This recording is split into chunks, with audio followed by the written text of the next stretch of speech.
From the studios of the Optimism Institute, welcome to the Blue Sky Podcast. I'm your host, Bill Burke, and in every Blue Sky episode, we'll be speaking to leaders, researchers, and thinkers whose stories and insights will remind us that there is always blue sky above. Sometimes you just have to get your head above the clouds to see it. In today's episode of Blue Sky, we're going to take a look at global development and consider whether we should be optimistic about the progress being made around the globe on issues like poverty, overall standards of living, war and peace, tolerance, and more. To offer his take on all of this will be my guest, Charles Kenny. Charles is a senior fellow at the Center for Global Development, a Washington, D.C.-based think tank that works to reduce global poverty and improve lives through innovative economic research that drives better policy and practice. His current work focuses on global economic prospects, gender and development finance. He's the author of several books, including two that I read and really enjoyed: Getting Better, Why Global Development is Succeeding, and The Upside of Down, Why the Rise of the Rest is Good for the West. He's been a contributing editor at Foreign Policy magazine and a regular contributor to Business Week. Charles was previously at the World Bank, where he worked on governance and anti-corruption in infrastructure and natural resources, and managed a number of investment and technical assistant projects. As you're about to hear, Charles is a really smart guy with interesting takes on a wide range of issues, and I hope you enjoy our conversation. I know I did. Charles Kenny, welcome to the Blue Sky Podcast. Thanks so much for having me on. Charles, you're a member of the Center for Global Development, a think tank, and I have always wanted to be part of a think tank. Unfortunately, nobody seems to want my brand of thinking in their tank. But could you tell us what that's all about? What do you all do at the Center for Global Development? We are interested in the policies and actions of rich countries that affect developing countries. So we're interested in trade and migration and investment and aid flows and so on. And we're interested in the direct actions, sort of, the United States trading with Uganda, as it might be, but also how they work through international institutions like the World Bank or the IMF or the World Health Organization.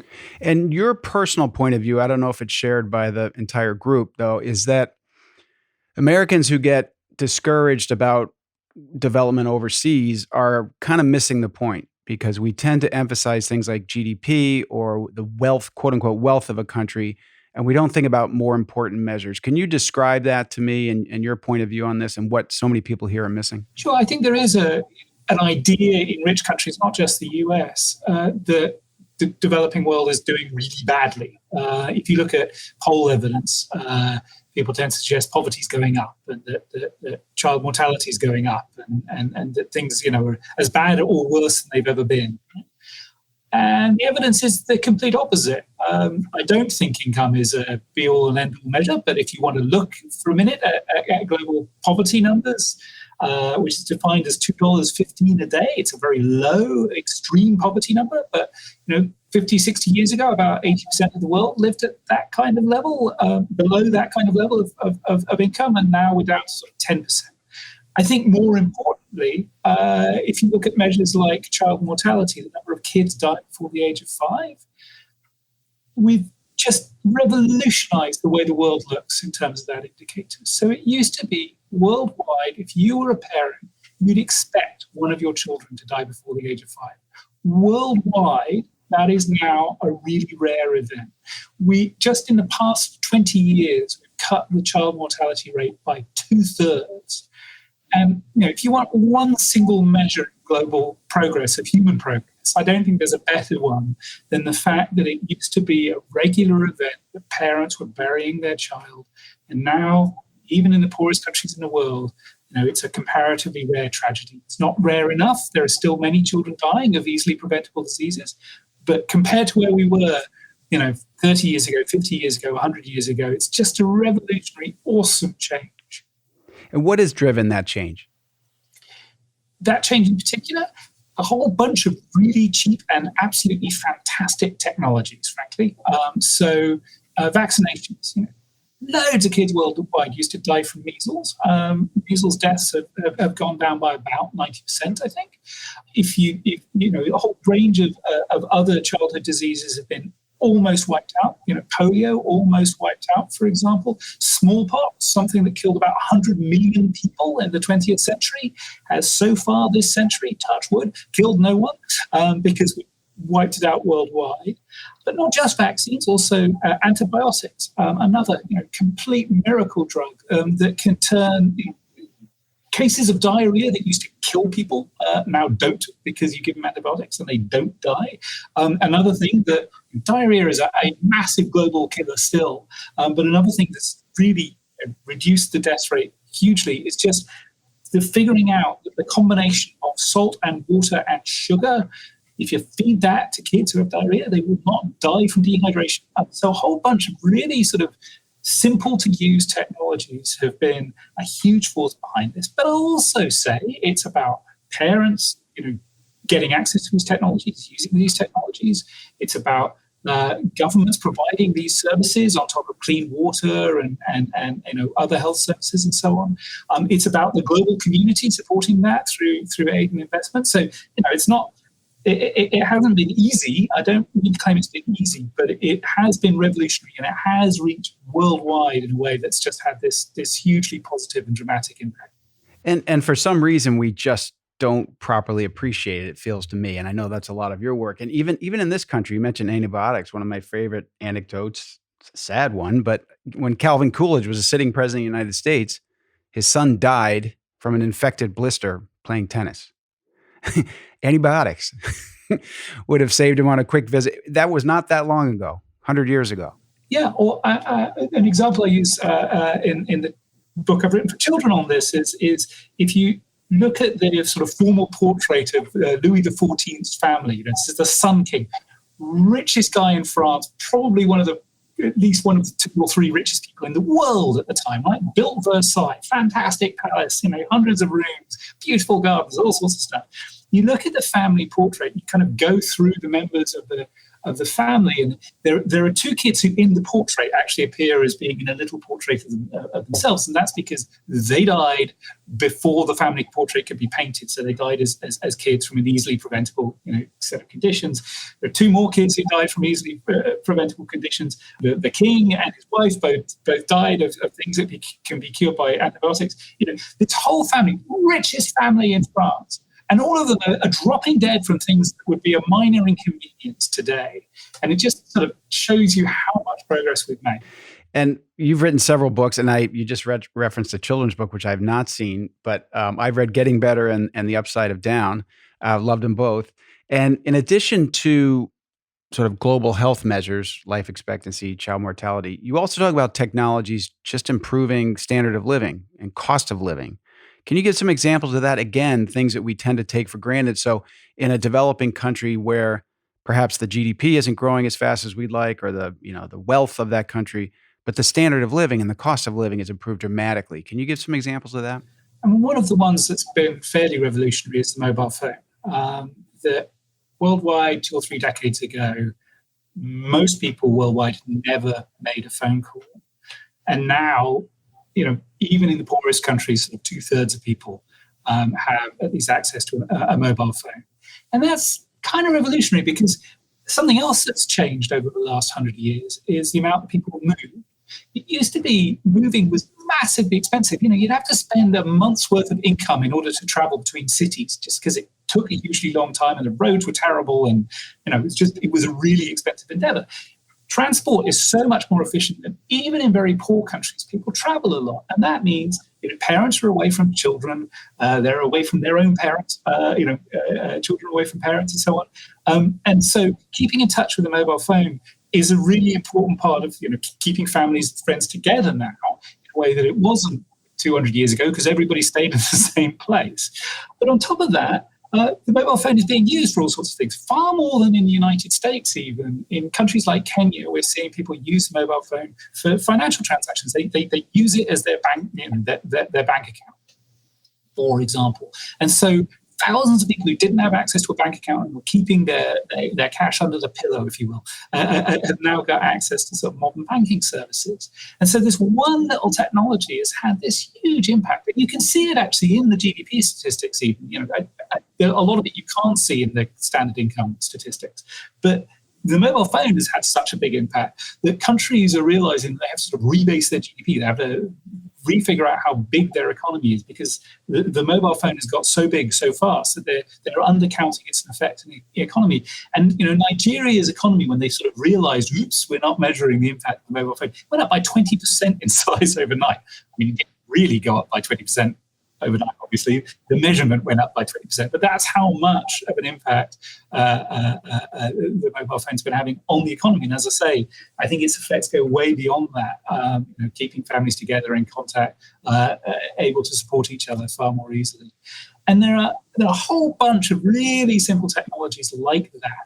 Plastic sheeting is another one. Plastic buckets. Clothing, the cost of clothing has dropped hugely dramatically. The cost of lighting, there's a wonderful paper by William Nordhaus, who is a Nobel Prize winning economist. He actually went out, bought himself a replica Roman oil lamp, bought himself a whole bunch of olive oil, burnt the oil in the lamp, saw how much light that created and how much he paid for the oil and all that. Did the same thing with an early filament light bulb from the 1900s, did the same thing with LEDs and so on and so forth. Anyway, he worked out that the price of light, so what you pay in terms of light bulb and electricity or lamp and oil, the price of light over the past sort of 1,000 years has gone down by way over 1,000-fold, right? So it used to be that light was the privilege of the very rich who would have a candle next to their bedside, right? That was privilege. Having one candle next to your bedside at night. Now, even the poorest families in some of the poorest parts of the world have multiple light sources way more powerful than the candle, and they're paying way less for it. So there are, all sorts of technologies that just had a revolutionary effect, not just in the rich world, but worldwide.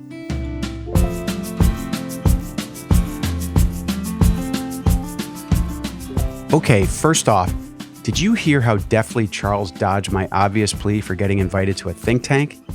I told you he was smart. But in addition to his intellect, one of the things I find so compelling about Charles is the enthusiasm with which he delivers this encouraging information. And while people in the global development field will often speak about mathematical measures like GDP and rates of growth, Charles gets right to some of the very basic but hugely important developments. Lowering rates of infant mortality by 2/3 in 20 years is astounding. And he looks at the relative accessibility and affordability of things like lighting, sheeting, and clothing in ways that are very eye-opening. As he says, across the globe, we're seeing change that truly can be described as awesome.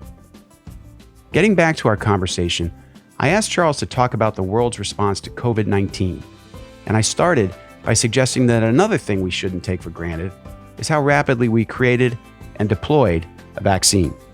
I agree, although I will say I think the COVID-19 vaccine experience is a sort of a sign of how far we've come and how frustratingly far we still have to go, if you will. From the moment that we understood what the pathogen was, what COVID-19 was, it was a virus with these characteristics, to creating the vaccine against it was the fastest we've ever done it in history by,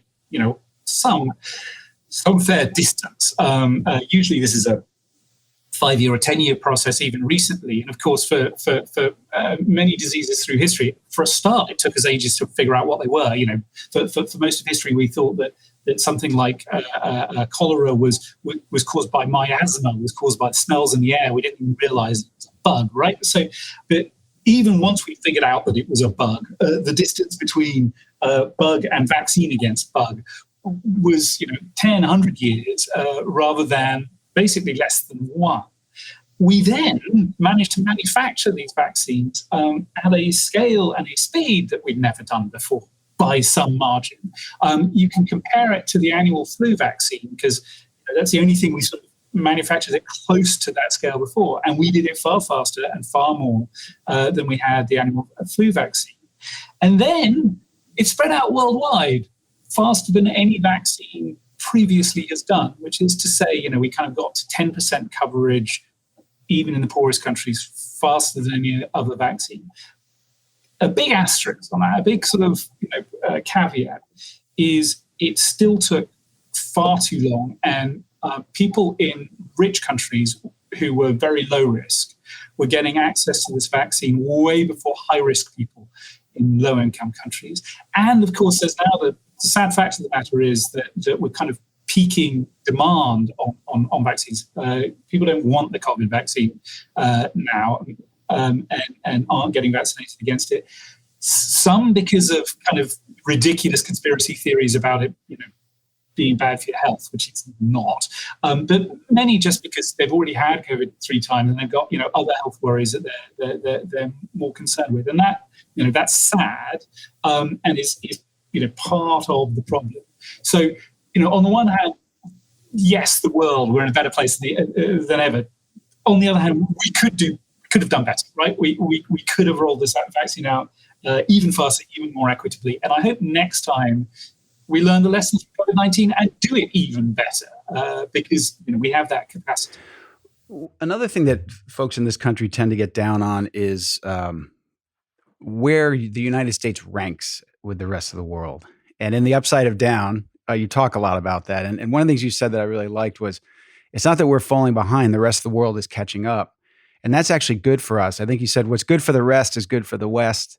Can you talk about that and how we should sort of reframe that debate? And the other thing I'd add that you said that I was glad to be reminded of, because when I was late college business school, the big threats or the big growing economies were going to be Japan and Great Britain. We're going to join the United States. And all these years later, we're not talking as much about Japan and Great Britain. So anyway, that's a lot in that question. But if you could talk about, what's good for the rest is good for the West and how we should think about that. Other countries getting richer basically means more people to buy what America makes. But perhaps even more importantly than that, it means more people to create stuff themselves. And in particular, these new technologies we're talking about. China officially is producing more technology than the United States, at least according to one measure, which is patents issued. China is issuing more patents every year than the United States.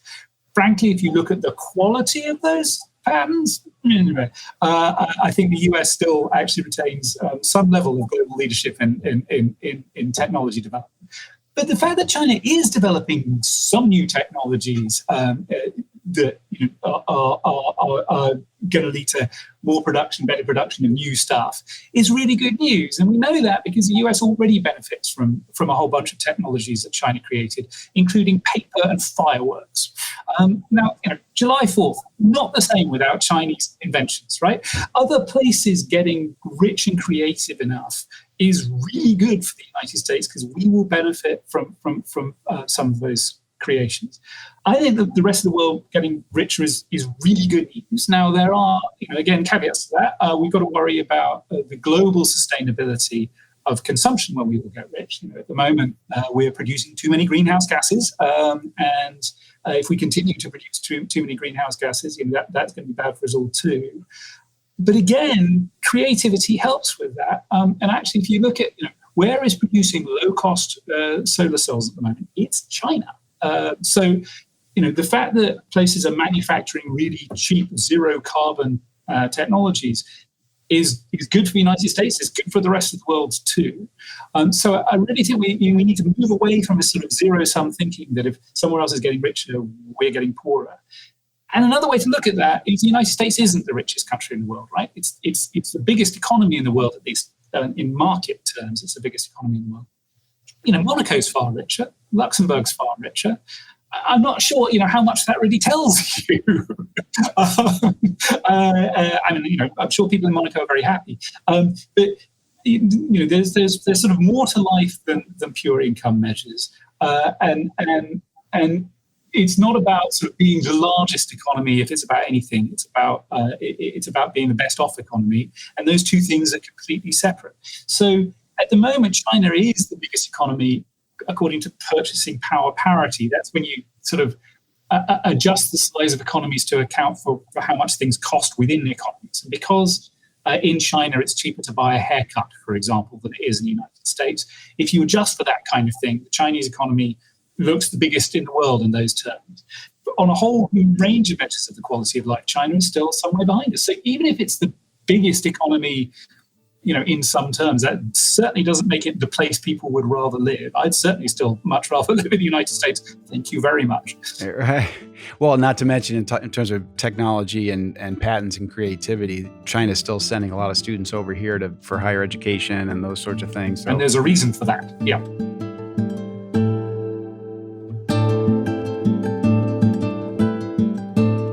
What's good for the rest is good for the West is the subtitle of Charles' book, The Upside of Down. And it's surprising, I think, how hard it is for us in this part of the world to get our heads around this concept. Our sometimes competitive, zero-sum way of thinking isn't very helpful. And Charles argues convincingly that we all benefit when anyone makes progress. I also think he makes an interesting distinction between measuring the richest countries versus the best off, arguing that the latter is what we should all be striving for. And now, back to our conversation. Another thing, though, you've talked about as a benefit to the rest of the world catching up, if you will, is peace and lack of war. And you've said, I think you described it as poverty is the number one threat to peace. And one of the things I think gets lost because terrible things continue to happen around the world, but the trend in terms of active warfare, Steven Pinker's written persuasively about this, I believe you have as well. It's never been more peaceful. The global peace is greater than it's really ever been. Is that a fair characterization? That's right. I mean, the Ukraine war in Syria. So actually, more peaceful than it's ever been is sadly not true at the moment. At least in terms of global battle deaths. Actually, it was lower in the early 2000s, but it is still, compared to nearly all of history, far lower than ever.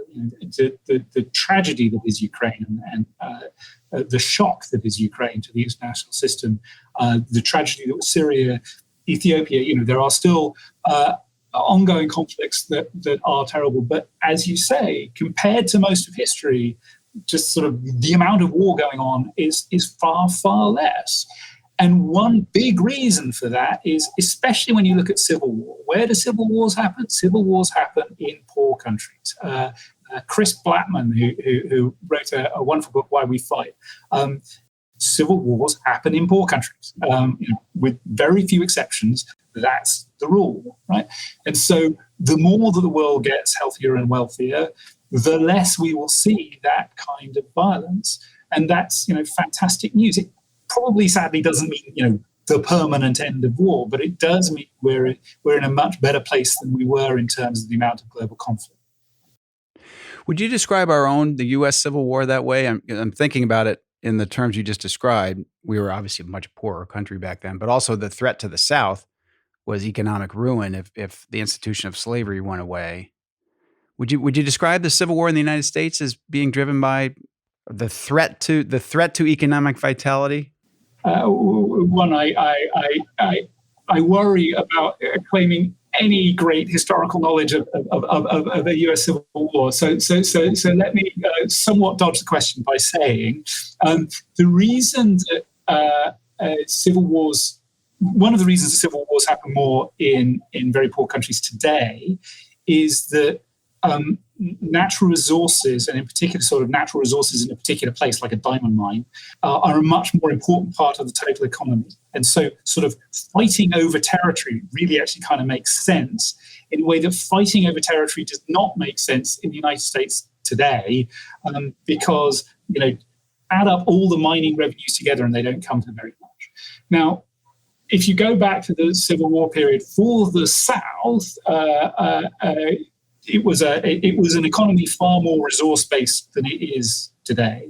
So that may be a factor, but I don't want to.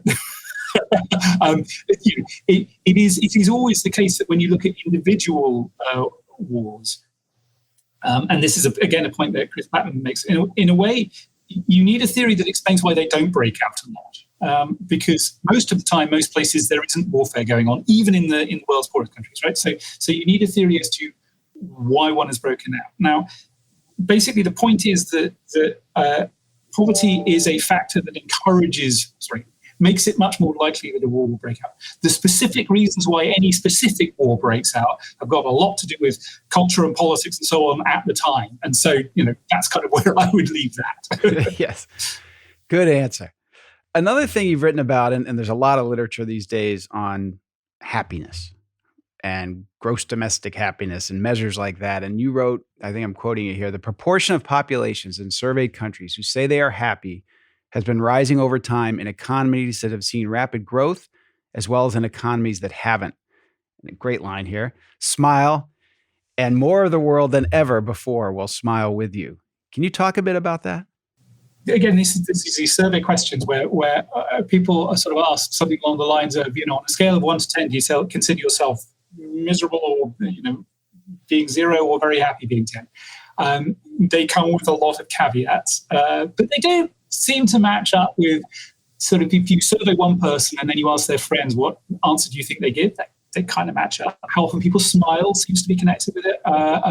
Levels of serotonin in the bloodstream seem to be somewhat connected. So I think they do capture something, right? Even if they're not a perfect measure of feelings of well-being. It does seem the trend has been for rising global happiness, again, sort of somewhat independent of income. The latest global happiness survey that just came out, there is a suggestion that it did dip in COVID-19, but not as much as you might have expected, given, all of the miseries of the last few years. I think humans are quite sort of resilient to unfortunate circumstances in that way. So we do seem to have been on this somewhat upward trend on that measure, and you kind of hope so, right? I mean, given that all of these other measures are improving, if global health, COVID-19 aside, if global health is improving everywhere, if we're seeing somewhat rising incomes, but also rising access to infrastructure, better housing, all this other stuff, if none of that was improving levels of happiness, it would actually make you wonder about the happiness measures rather than the progress.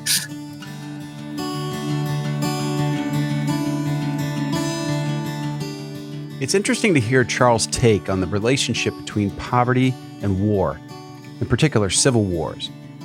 And in thinking about how much more peaceful the world has become, it makes the current conflict in Ukraine look that much more like a terrible and sad outlier. I'm encouraged by what Charles says about rising global happiness. As our discourse in this country seems more often than not to be angry and divisive, I think we all do well to let it sink in that the world at large is becoming a happier place. I next wanted Charles to talk about his thoughts on overpopulation and the interesting research and writing he's done on the work of the famous English economist, Thomas Malthus. Another thing we worried about when I was in college and business school, in addition to the rise of Japan economically, was overpopulation. And you've written very persuasively about the Malthusian trap and whether or not Malthus predicted accurately. And I'd love for you to talk about that because the world population has grown rapidly. There have been fears it contributes to climate change issues, more emissions, more people, more consumption. Can you talk about why you think we should be less worried about overpopulation than we've been in the past?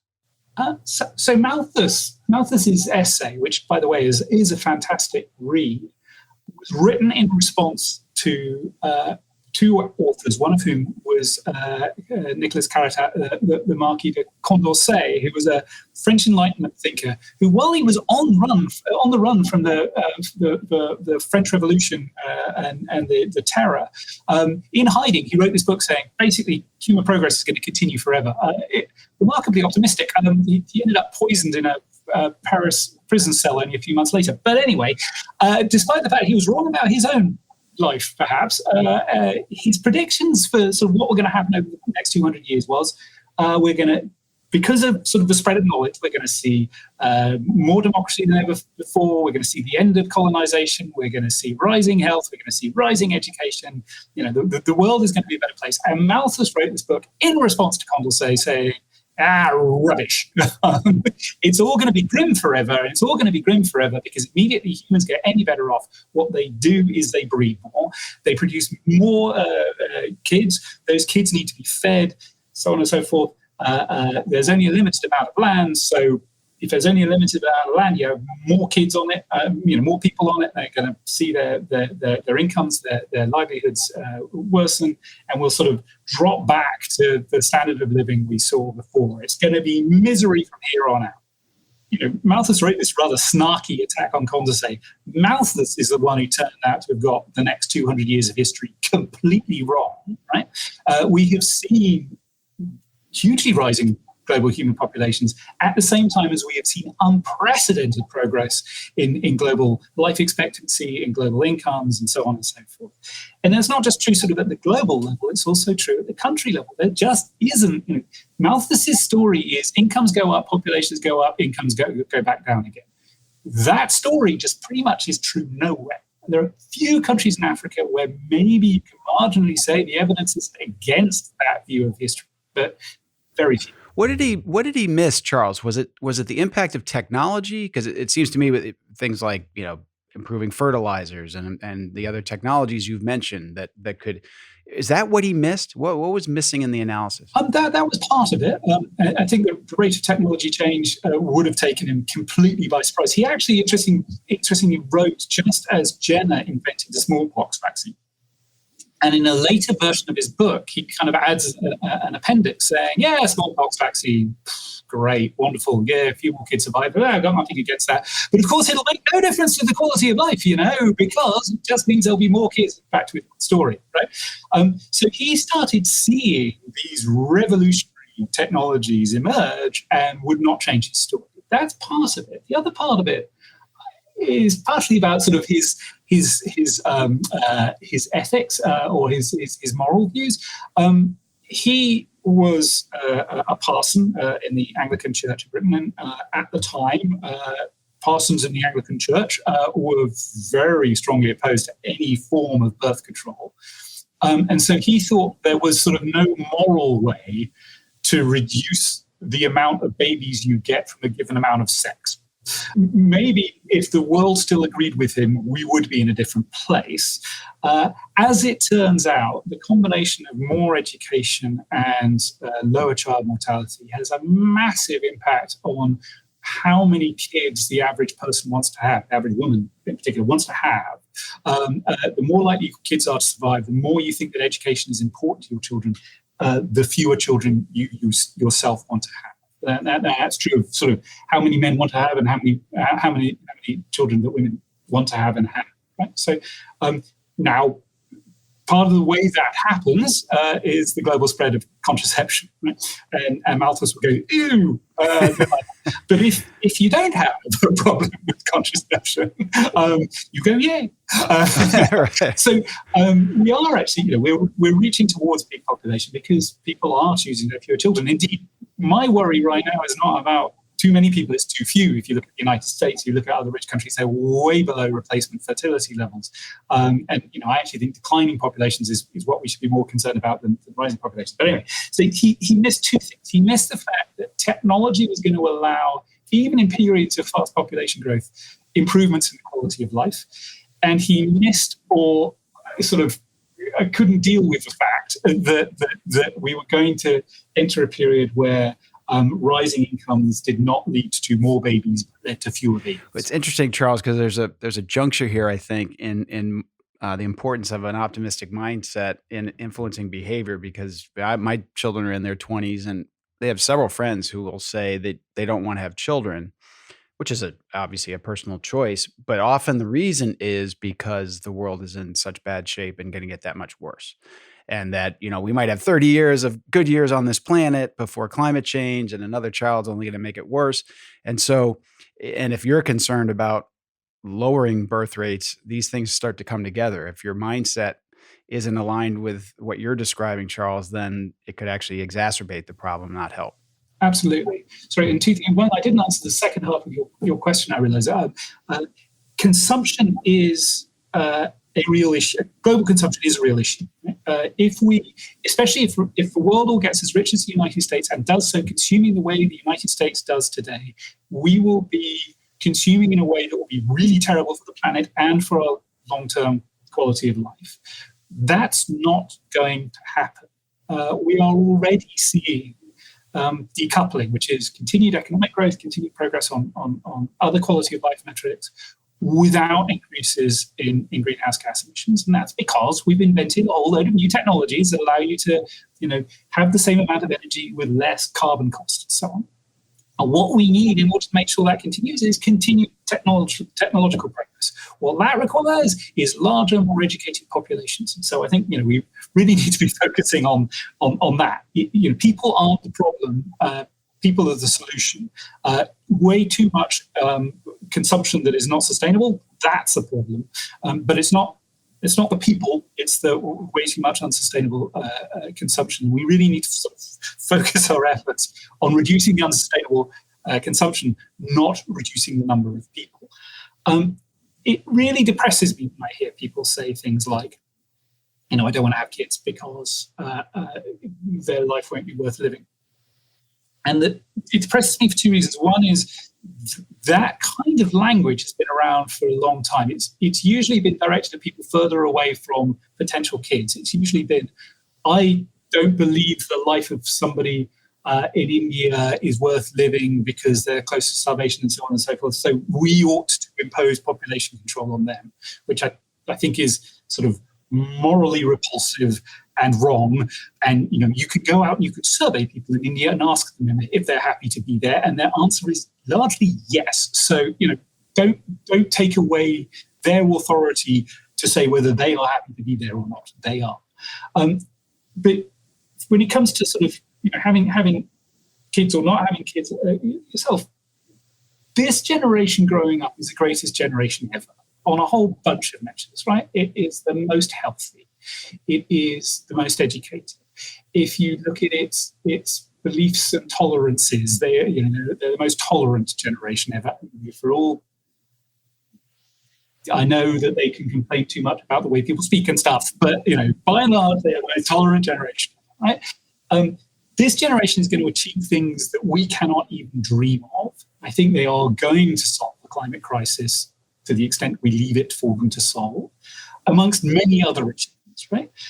So to say you don't want to add to that greatest generation, I think is sort of a loss for you, because being a parent is, for all its frustrations, a fantastic thing. And it's a loss for the planet because, your kid could grow up to be the next Einstein, to be, or just, forget being the next Einstein, could grow up to be a really good parent of their own, to be a loving sibling, to be somebody who makes friends' lives better. And you're sort of denying the existence of that person on the grounds of fears that, frankly, I think are irrational.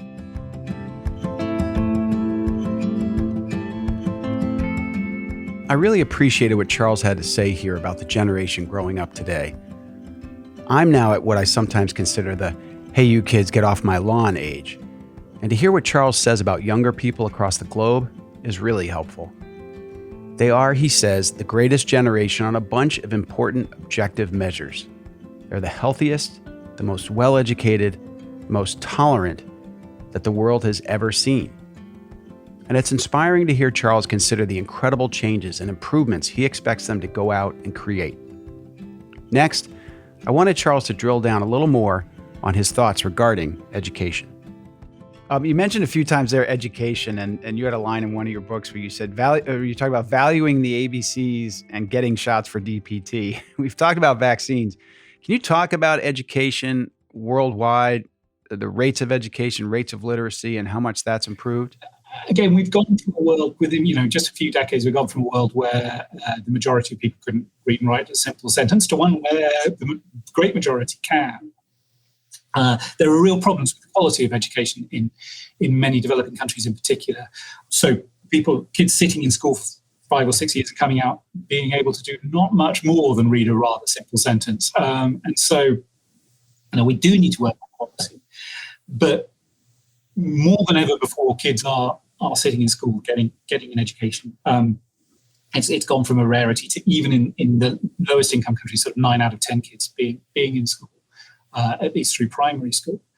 And university education worldwide, I think we're at 40 some odd percent of university age kids are in college of some description.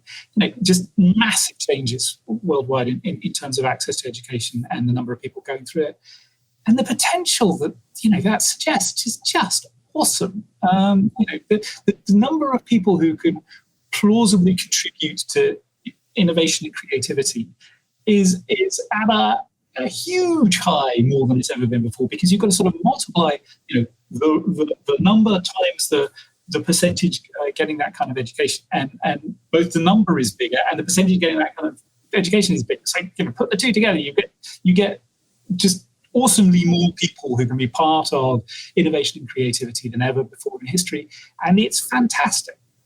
And it seems to me it's exposing people to more ideas, and you mentioned this generation being more tolerant. I mean, the growth in gender equality, and you mentioned there's still issues in plenty of parts of the world with human rights, but the global trend is extremely positive. Yes, again, the last sort of 10, 15 years have been grim, although it's a bit hard to tell why. You can imagine it's hard to come up with completely objective measures of human rights worldwide. A score on 1 to 10 of human rights in a country, or of electoral integrity worldwide. And there is some indication that the reason that we've seen flatlining in some of these measures of political freedom worldwide, some of it may be that most of the people who do the coding, who decide this country is a 9 or a 10, are US-based, and US researchers are really depressed about the state of democracy. Yes, right. They go at it with a bad attitude, yeah. Leave that aside, the long-term trend is definitely very positive. And as you suggest, the youngest generation in nearly every country worldwide has more liberal attitudes, is more tolerant than their parents were. And it does give me immense hope. One of the things that struck me, Charles, I'm just going to run this by you. When I read your work, is you talk a lot about the United States or countries in the West and how they view the rest of the world.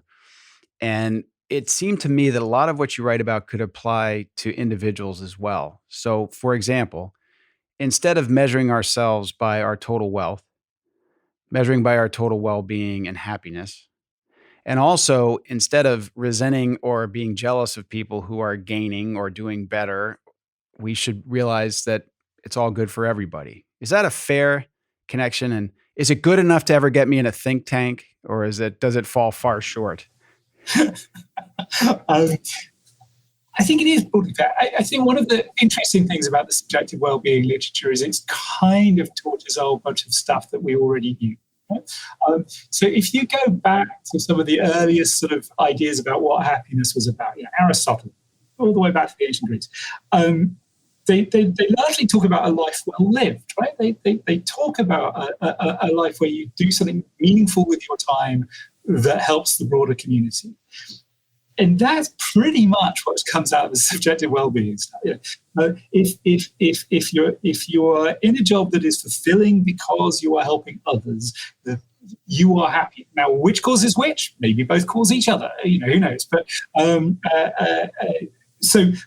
sort of thinking beyond yourself and not thinking selfishly does seem to be a really important part of quality life. And people who think that their happiness, it depends a lot more on income. So think that income is a really important part of their well-being, tend to be less happy. I'm with you. I think the subjective well-being literature does point in that direction. Probably easier said than done from the point of view of acting on it, but still true. Let's talk a little bit about democracy, the rise of democracies, the more pervasiveness of democracies, but at the same time here in the U.S., and as we record this, some concerns about things happening in Israel and other parts of the world where it feels like autocrats, if you will, are gaining ascendancy, nationalism. Can you talk about the general trends, and then do you have concerns about where we are now, or is this a blip that will, inevitably the tide will continue to move towards full democracies, or what are your thoughts on that? I certainly hope it's a blip. I think the sort of long-term historical record suggests it's probably a blip. But of course, the long-term historical record didn't just happen. It's a result of what we do about it, right? And so I think it's really important to be an impatient optimist is the way that Bill Gates put it. I don't know how you want to put it, but optimism is not a grounds for resting on our laurels, nor is all this progress a grounds for resting on our laurels. In some ways, it's quite the opposite. The fact that we can make the world better is a moral imperative to make it better. For most of human history, it was quite reasonable to wake up in the morning and go, the world is always going to be the way the world has always been in terms of basic quality of life, right? It is no longer possible to say that. We have to accept the fact that we have the power to make this world a better place. And if we accept that we have the power to make this world a better place, we kind of really ought to do it. And so I think that, is it a blip? What's going on in Israel? I hope so. Is it a blip? What we've seen in the United States over the last 10 years? I certainly hope so. Brazil is a slightly positive example. India perhaps less so. Certainly, a lot of big countries are not trending in the right direction right now as much as we would like. I think the answers largely lie with them, not us. But I hope that young people in Brazil and India in particular, and in Russia, are brave enough to sort of fight for improved democratic rights. And I hope that young people in the United States continue to believe in the value of democracy and the freedom of speech and so on, and liberties, and fight to make them better. I think they probably will. That's where my optimism comes from. But if they don't, my optimism will be misplaced. It's a great way to end, Charles. You are as inspiring as you are in print. You're even more so in speaking with you. And I really appreciate it. You have really described a lot of what I'm trying to accomplish here with the work we're doing at the Optimism Institute. And one of the reviews for one of your books said that Charles Kenny is the real deal, an optimist with an economist data to back him up. So when he looks at the glass and sees it's half full, you can rest assured it's not because he needs new contacts. Although actually I do. But anyway. But you've really laid it out beautifully for us today. And I can't thank you enough for your time and all the great work you've done. And if anyone out there hasn't read your books, I encourage them to do so because they're full of incredible information that's really inspiring. And I thank you for your work. Well, thanks very much for having me on, and good luck with the Optimism Institute. Thanks, Charles.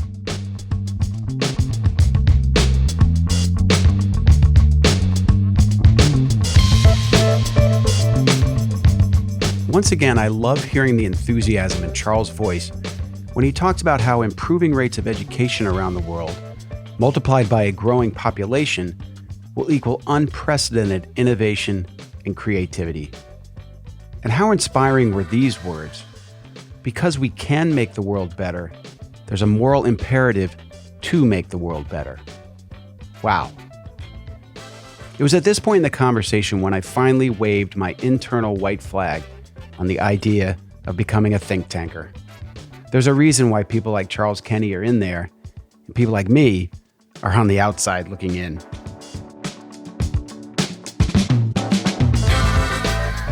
I hope you enjoyed this episode of Blue Sky with Charles Kenny. If you did, please consider subscribing to the podcast so you don't miss any future episodes. And if you have the time to give us a rating or review, we'd appreciate the feedback. And for more uplifting and inspiring content about the state and future of our world, check out the Optimism Institute on social media. Until next time, I'm the founder of the Optimism Institute and host of Blue Sky, Bill Burke, and I thank you for listening.